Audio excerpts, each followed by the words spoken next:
watched the film, anything stood out that maybe didn't pop out in the naked eye watching the game? Yeah, I think, if you look at some of the rushing attempts and yards, there was a lot of hidden yards that I think we missed, whether it be in, blocking, assignment, missed cuts, some of those things that I know those guys want back, and they see those. And that's the beauty of a game like that you win. You feel good about the win, but there's a lot of things that are correctable and that you can fix.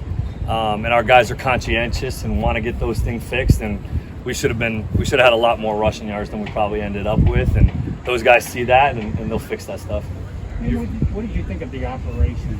About getting the plays called, guys knowing the terminology, get to the right spot? How did that go? Perfect. I mean, not perfect.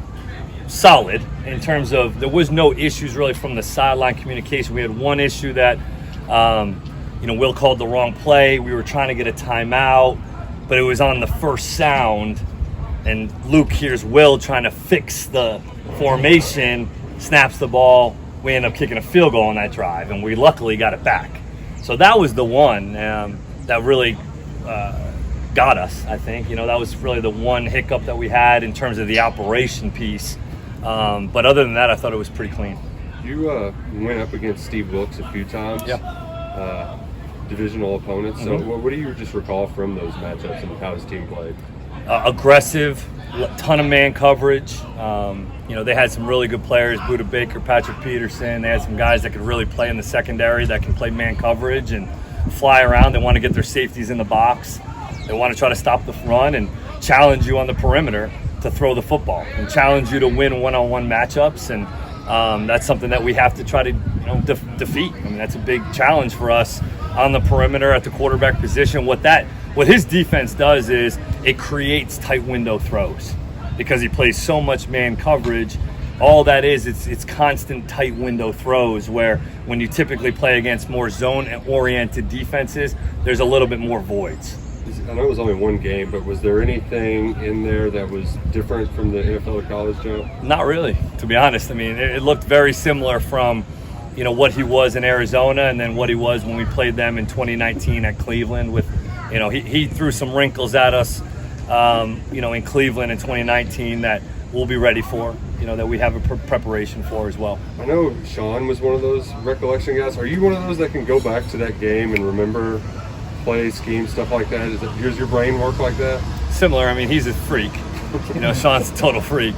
But yeah, I mean, I try to pride myself on, remembering similar concepts, things that we did it or didn't have success against, maybe that scheme. And, Coach Wilkes did a phenomenal job against us in 2019 when he was with the Browns and played some 6-1, played some different looks that the Patriots had given us in the Super Bowl that past year in 18. And that was something that we need to prepare for as well. I was going to ask you about that game in Cleveland. You guys had 3 at the half and obviously had to make some adjustments. Yeah. Is that something you anticipate will be big? I do. I mean, I think they've got to have some things ready for us, right? They've had a lot of time to prepare, as have we for them. And I got to believe that they're going to be ready to go and have some things that were probably unscouted looks that we need to be ready for and be ready to adjust. Similar to this past game in a lot of ways where we had an idea what they were going to do, but we needed to prepare for some unscouted looks and have some adjustments ready to go. And, speaking of like the post to Ali, that was not in our game plan. That came from up top, from the guys up top that saw something from the previous drive when we threw the deep curl to Ali, and that came from up top. We didn't have that play in the game plan, and our guys went out and executed at a high level.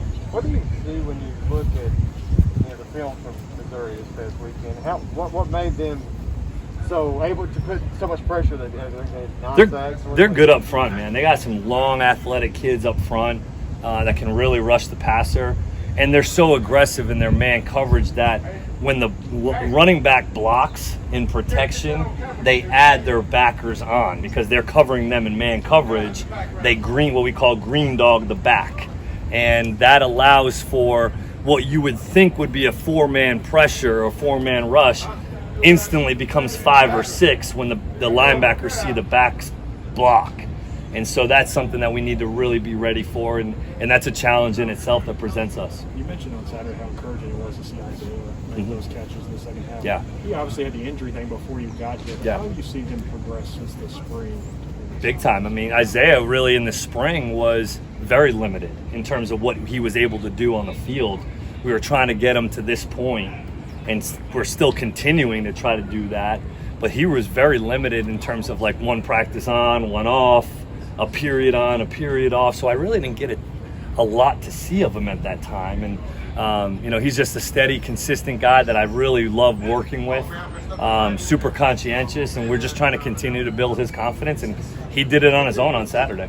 Ian, this is the first time you've had these guys after a game, had them in a room looking at film after a game.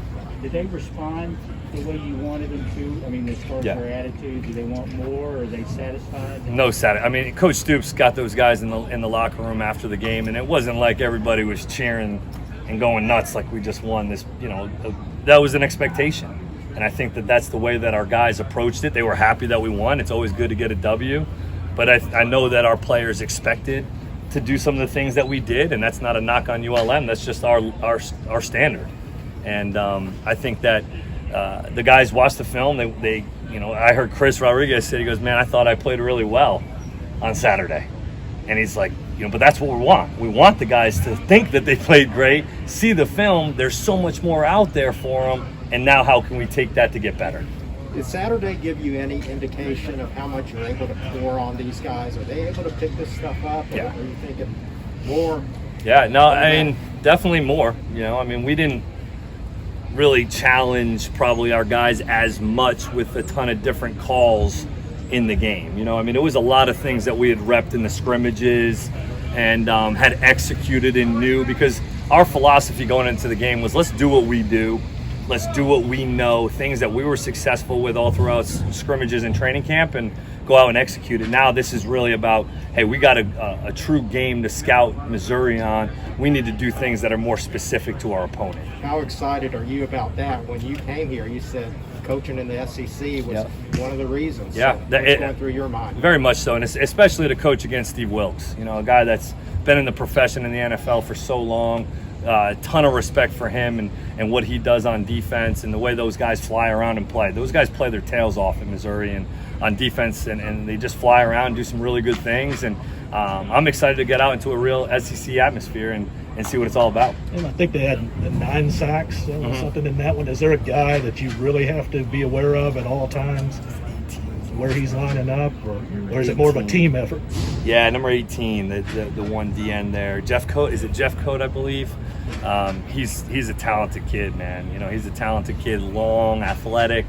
You know, can really rush the passer, and that's something that they do a nice job mixing in some pressures with their 4-man rushes and the Green Dogs, as I mentioned before. But they do some good things that challenge you up front, and they're also talented. Your quarterbacks did get hit a few times on Saturday.